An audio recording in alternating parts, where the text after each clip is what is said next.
4 aliens are dead, and yet you linger. I think you're hiding something on this property you don't want me to see. These weapons are too high-tech to be from around here. We're talking Lanterns Episode 2, Trust Fall. We have Hal further investigating the town and finding some weird occurrences that go on. Jon Stewart gets kidnapped by said aliens that we were introduced to Episode 1. And we get a Sinestro appearance. This is Marley. Feels that like button, hit that sub button. Leave some questions down for you below. Let me know what you thought about the episode and how things are going so far. I got my guy Scotty here. We got a lot to talk about as this is a lot of setting up in this episode for future episodes to come. Hit that sub button. Let's jump into it. I knew there was something about this place, and my gut is never wrong. Okay, so Scotty, we got episode 2 here, Trust Fall, another good episode. Definitely with the tone, definitely with the shots. We get a little some more action that we really haven't seen here. So I think they do those sequences well. But like you said, following after episode 1, we're still in that true detective mode as we're doing an investigation. But we do get to start with some training. So we get to see how finally teaching Jon Stewart how to fly, because Jon Stewart's about had enough of him. He walks in his room and just throws probably a bucket of cold ice water on him to wake him up for no apparent reason. But he says, hey, man, you want to learn how to fly? I will finally teach you how to fly. And we come to find out flying as a lantern isn't as easy as you might think. Well, it's not easy for people that don't fly by the seat of their pants, because Hal Jordan, not only was he a pilot, he just does. And I think that's, again, one of the best parts to show, because he just does. And John absolutely does not just do. He has a plan, everything, wants to know every intricate detail. So I thought it was a nice little touch where Hal just like, yeah, I just do it. Don't try to do it, just do it. And John's like, oh, okay, yeah, I'll try that. You didn't give me any instructions, but why not? Yeah, I like that scene. Yeah, and I start with that question because I think something this episode points out to is our lanterns, or our current lantern and future lantern, are separated. We kind of get them doing their own thing for 90% of the episode. So we get to see them and kind of how they go about things, because John, he's in as he goes back to pick up the lanterns episode, chop to a minute, but he deals with a lot of hell going back there just to get this lantern. And then we get to see Hal, who's going to this town, and we see kind of how he stakes, how he investigates, the question he asks, and I think they picked up right where they left off in episode 1, and just the stark differences between these two, but how you can also see them working together along with the sheriff, who I think puts in another great episode in here. So I'll just ask you for your overall, what do you think about the episode, and what do you think about still finding a ways to separate these characters and give them their own personality and their own, mannerisms per se, and, how that's later going to build when we get them all working together? I like this episode more than the last episode. Last episode, I gave it 9 out of 10. This time, I give it 10 out of 10. I think what makes the show the best part, other than dynamic, is that every scene has some kind of purpose in it. Like, no scene is just like, yeah, we just added this in here just because. Like, everything has some kind of purpose. There's a lot of mystery going on that I'm actively trying to solve myself. I never do that in shows. There's a mystery. I'm like, yeah, I'll figure it out next episode. This one, I'm like, oh man, I'm in the zone. I'm here. I'm locked in, as the young people say. So I'm all for it.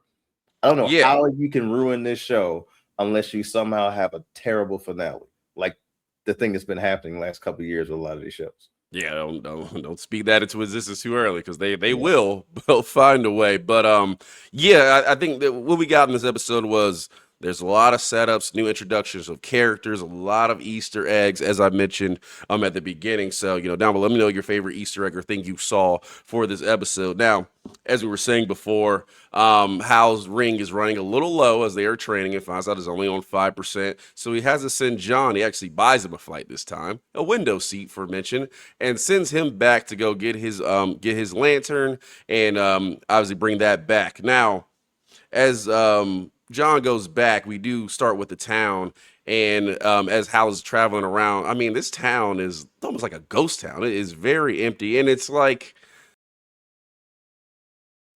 I want to say, because we cover a lot of horror movies and that type, this is not that, but it's very eerie and weird because no matter where Hal goes in this town, like, There's no one ever there. He goes to a hospital. There's no one there. He goes to his town hall, and he's like, okay, I get it. People are attending the town, but not everybody in the town to where you can go in and break into buildings and no one can see anything because they're all in this town.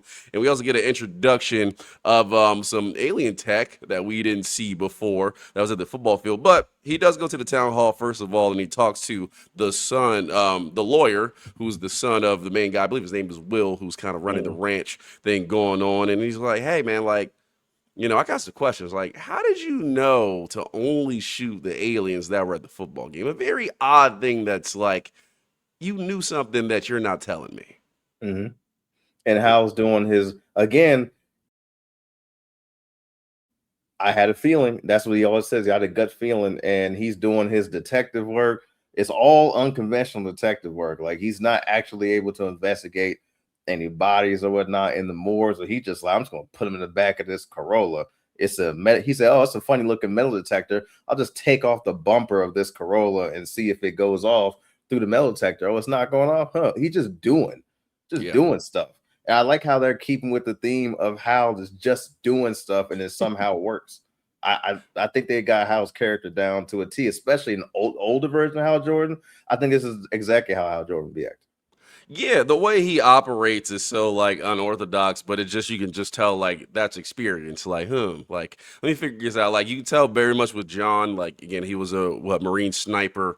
Like he kind of, and I don't know, you can allude to maybe his background as more like detective side, but it very much he has a procedure with the way he does. Just casing that military training, you kind of see it shine through in everything he does. And Hal is like, I've done this so many times wrong that I know kind of the right thing to do at this point without saying it, but you can kind of see that in his character, and I think that is a lot of fun as he tries to pry information out of these people in this town. So while he is doing that, and we get those scenes, John goes back. We find out that Hal actually has a mansion that he is able to live in, and they explain that later in the episode, but. Couple of cool things. First of all, we finally get to see the lantern, and also too, we get to see a void in space, almost very Peacemaker-like, where he keeps the lantern in his void. And we also get to see finally the much criticized before the show started lantern suit actually shows up and makes a cameo in this episode. Yeah, and I didn't think the mansion thing was necessary, but fine, I'll take it. What do you say? He said he saved a rich guy and he wouldn't take no for an answer. So Hal just said, fine, just buy me a big house. And Hal had I'm not sure what alien species it was, but he has an alien plant in there that John had to feed. Even the way he told John how to feed it, just like, just go feed Earl. Food's in there, he's in there. Just again, dynamic is really carrying the show. And everything looks good. Like even Hal's house looked good. I said, okay, I see why Hal is comfortable just leaving his lantern, which I still think it's kind of funky, but let's just leave my lantern way in Coast City, which is cool. They mentioned it way in Coast City. And maybe he got cleaners. He probably got cleaners, all kind of stuff over there. Like he's a rich man now. What I think was the coolest part about the scene is the password that Hal used. And I think it was Mogo does it socialized. And Mogo is a Green Lantern. He's a Green Lantern that is a planet. So he has a planet-sized ring. I thought that was cool. Just even mentioning him was cool. So I'm here. I'm locked in. Yeah, same. I did like that a lot. I thought the plant was cool. Now, unfortunately for Mr. Stewart here, as he does what he's supposed to do, he packs the suit, which he wasn't asked to, but he does grab it because we need it for the show. Okay, he's got to pack the suit. He does get the lantern. As he gets outside, he gets jumped by a couple of guys and tased, and then. Obviously, we get to meet the aliens that we saw from episode 1 as more organized. We do get a cool action scene on the highway. But in leading to that, when he gets to these aliens, which I think is a cool part, and there's some great set scenes throughout this episode, and we'll get into it more a little later. But with these aliens, they talk about there's something very special about Jon Stewart. And I didn't mention it earlier for this point. I was saving it for now. This bird that he has, okay? He was able to create this bird when he was trying to learn how to fly. And even far away from the ring, without really any power, without any training, just keeping his focus, he's able to hold this bird together. And the alien by the name of Anton, who is I guess, sort of interrogating, but wants to give him information. It's like, wait, how the heck are you doing that? Yeah. And so he has knowledge. Clearly, this alien has knowledge of lantern rings. He's interrogating. Well, yeah, like you say, he's interrogating John, but he's kind of informing him what's going on. The aliens he has with him are super strong. I'm guessing he is too. They're whooping John's ass with one hand, throwing him around. That scene where John is running directly down the middle of the hallway of the highway, causing 80 accidents. Gold. That's a gold scene. Because I just kept looking at. I said, why is he running down the middle? I said, oh, to get away from the guy. Didn't work, but okay. At least the bird is safe. Yeah. Is every scene is just as good as or better as the last scene before. Yeah, I thought that was a great action set piece on the highway. Very, very intense scene. But again, gets to now we're finally starting to get some background information of what's going on. Because episode 1, it was all about mystery and what's going on with this town, with a little nice moments in here, and we're starting to get the payoffs from that. Obviously, now we know this group of aliens was working with that town, and we finally get the name of the mention, or the mention of Manhunter has entered, as we knew were going to come when we previewed this series. So Manhunter is mentioned. We found out the aliens are actually there to go after said Manhunter. Now we don't know what form of Manhunter is taken, who he is, who he possibly could be. So that mystery is still up in the air then. But John gets to, and it's funny too, when they sit down and interrogate him, he's like, yeah, you're close to Hal Jordan's like, no, not really. I don't know shit. Like, y'all are in here wasting your time trying to interrogate me. But I think it's cool the kind of dynamic they set up between him and the aliens here is they're not just about to torture the hell out of him and, try to get information. It's more of a scene of like, hey, like, there's something here that's very dangerous that even we don't trust Hal Jordan to kind of figure it out, and we get more. We'll talk about that more later. But we don't trust Hal Jordan to kind of figure it out. We need to take this thing out because it's a danger to everybody. And it's funny enough, we know you're up and coming, not even a Lancer yet, but we trust you to be able to help us out, and we're going to show you exactly why this thing is so dangerous. So they do the headshot that you were able to see in the trailer before the series started. And they're able to build some kind of camaraderie. And it feels like, one, John believes them and is able to trust these guys. And these guys kind of trust John, setting up for this kind of weird dynamic. Because it's like John's got his own thing going on away from Hal. And you were kind of wondering, like, is he going to hold this to himself? Like, what is he going to do with this information? So I thought that was a really good scene as far as setting up some things to come later. Yeah, and I actually thought that John didn't trust him enough to tell him. So I thought it was going to like separate him a little bit more. Little John was going to keep some of that to himself, but he actually told him. I said, okay, cool. Brought some suits along with him, as you see that we actually needed some suits going on. I am not hating the suit because Hal's been Green Lantern for like what? Did he say 20 years or 30 years? I can't remember what he 30 said. years. 30 years. So that is the suit probably from 30 years ago. That's why it looks old. I'm almost positive when John gets his own suit, it's going to look more modern, just like when John originally got the suit back in the day. So, yeah. But again, that scene was cool. Again, every scene has its purpose. With John trying on the suit back at the house before he got nabbed, or not trying it on, but holding it up, and you see the look in his eyes about how he's always dreamed to be here. To him bringing the suit, Hal might need it, Hal doesn't need it. It's no scene is lost. There's no wasted scene. Yeah, I agree. I want to ask you a question. We were talking about this before we started recording. This character of Anton, we don't quite know who he is yet, but he would seem to be somewhat important. Question: is there anybody you have in mind of like who it could be, or are you still like, I still want to do some digging and research before I figure that out?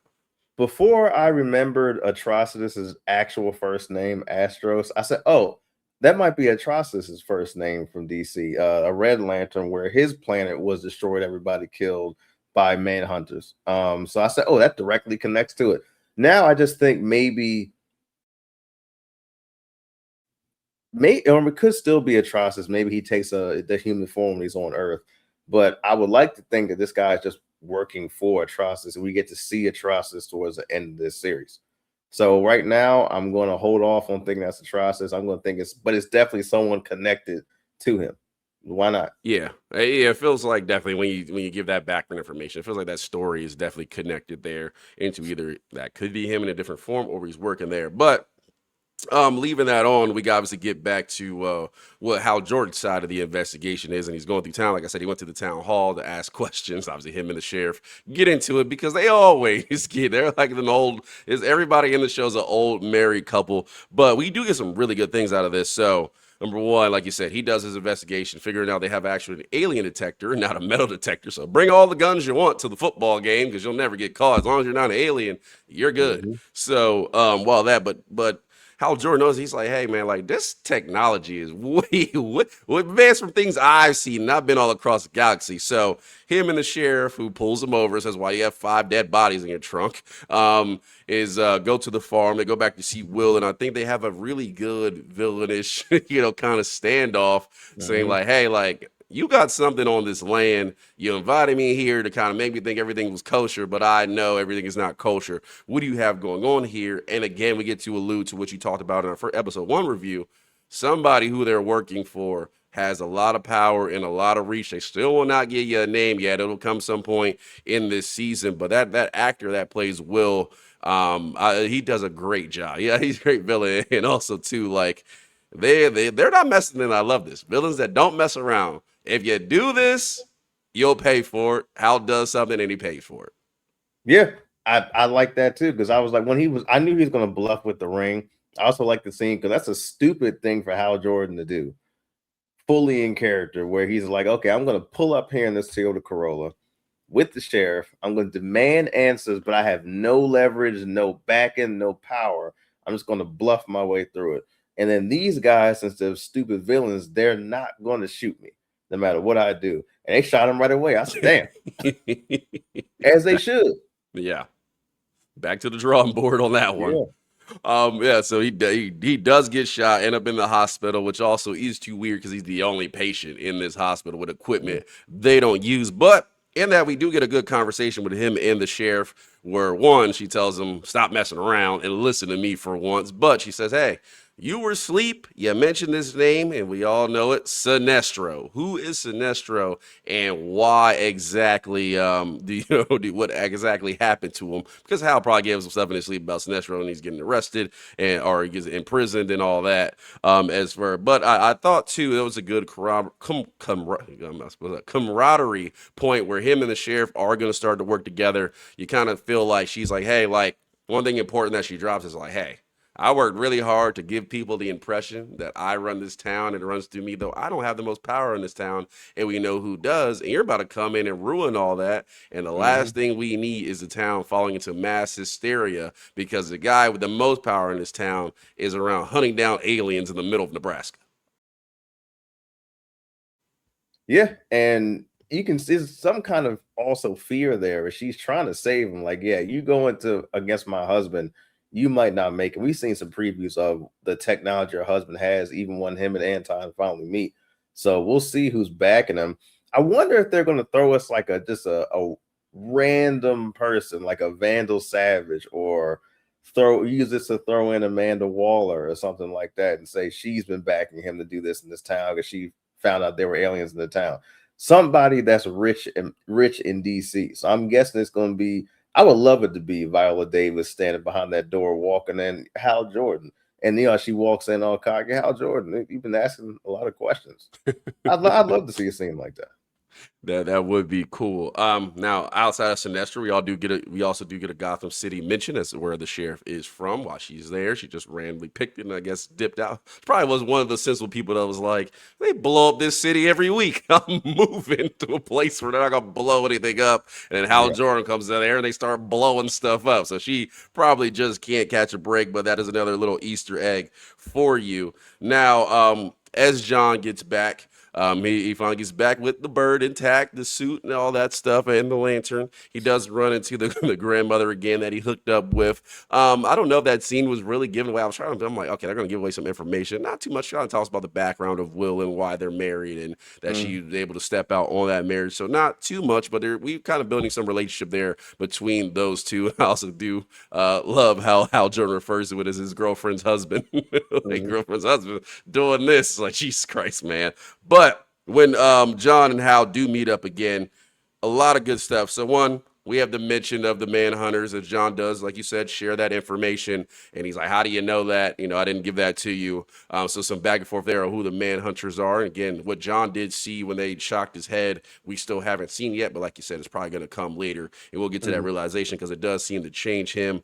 We also see that with the mention of the manhunter, Hal comes to the conclusion that Abin Sur was probably killed by that manhunter, bringing him here, and that's how he got his ring. So we do get the mention there, and we finally get to see Hal put on the suit. Mm-hmm. Pulling the suit, and then we see him fly into space. Yeah, that's all. We've been asking for that for Hal. I mean, we did see Ryan Reynolds get shot into space to Oa to start training, but I liked the way everything looked. I'm guessing he's on Oa. You can get a chance to see the whole planet, but he goes into the science cells, which is where all the Green Lanterns would keep their most dangerous criminals and whatnot. And everything looked good when we got there. They just didn't show a lot. It looked kind of generic when she got inside the jail, but I guess maybe it's supposed to look like that. It's jail. Yeah. No too complex design, but I think we've accomplished a lot of things in this episode. One, we're still seeing the progression of Hal and John's relationship and the trust there. As you said, you didn't know if John Stewart was going to tell him what happened or just hold it in the back of his mind, but he basically explains it all, saying like, hey, like, I'm not talking to the Guardians right now, because we haven't even seen John Stewart interact with the Guardians yet. We haven't seen really Guardians at all, but he goes to Hal first and say, okay, you're my guy. I'm going to trust you with this information. And we got 48 hours before they come here. And I forgot to mention earlier, they gave John 48 hours to find the manhunter before they blow this whole town off the face of the earth. So definitely we are on a clock here with this time in the past. We will see what happens with that. But I do like that. Obviously, he goes to Sinestro at the end and he says like, hey, like, tell me what you know about manhunter, which gives me the clue that that Hal doesn't know too much about them, probably knows who they are, but doesn't quite need some detail there. So I'm sure we'll get a good scene with Sinestro in the next one. But yeah, we're up against the clock at this point. But like you said, a lot of Easter eggs that drops in this episode, a lot of mentions. And again, it feels like these two are working together. And it's saying the longer we go, the more we find out how strong John Stewart is. I know now the next episode, which I will preview. We're going to go into the history of John Stewart because that was the whole trailer at the end of this episode. If you haven't seen that yet, go ahead and check it out. But we're going to go into his past. But again, like with you, I like how they're setting things up. It looks cool. Like I said, going into space, it looked cool to see him fly and take off. Again, it's on HBO, so they're not going to cheap us out. But yeah, I think they're doing everything right. And again, they're leaving a lot of questions behind for people like yourself to try to unravel it piece by piece. Yeah, I'm on board with giving this show a 10 out of 10 so far. Only been 2 episodes. They could mess it up, but as far as DCU, I think this is the best thing DC was put out. Easy. Yeah, I'm with you. Probably what I said after episode 1, probably the best hour of content. After this one, I mean, really, the only thing I would put right here, and this is like outside of really the DCU, is probably The Batman, as far as the recent stuff they put together, because I thought that was really good content for a very grounded Batman. But as far as the DCU that we're in right now that actually counts towards this, yeah, this is probably the best couple hours of content that they put out. I like everything they're doing. And again, in a show, you don't have to do too much, right? I mean, Scotty just seen an old movie where a plane just blew up because they couldn't afford to have the budget. They're putting the budget in the scenes they need to, and when they don't need to spend a lot of money, they just do it by clearing out spaces or have you walk through empty halls or just not doing too much and saving their money and using it effectively. Some good action pieces in this scene. So with you, I'm like, this is definitely borderline home run right now. We will see what they do, but definitely more. If the series ended now, I'd put it at a home run right now because it's definitely worth everybody's time watching. But we'll break down stuff as it goes along. Scotty, got anything else on the episode? Anything else you want to mention? No, I think I got everything. Okay. All right. Well, let people know where they can find you on a regular and where we are doing other content. I do Chrono Comics on TikTok, and then We Just Saw on YouTube, where you'll be collabing quite a bit. Lanterns back and forth. Got some new horror movies coming up. We just did Insidious, so that's be coming out soon. And yeah, and keep the ball rolling. There's a lot of good stuff coming out. Got Star Wars and Ninth Jedi out. I just started watching that, so we're here. Yeah, there you go. Definitely a good time to be in the movie and TV show business. We got a lot of content coming for you. Like you said, Insidious will be out. I'll have that up tomorrow, as you'll see this right before that because, got to get to Lanterns first. But we'll talk about that. Leave some comments down below. Let me know what you thought about the episode. I'll leave some questions down below for you. Don't forget to hit that sub button. We're chasing 2,500, and we are almost there and getting back on track. So do like that and hit that like button. Tell a friend. all that good stuff. We'll be back to you with some plenty of Lancers content this week, and we will catch you next time.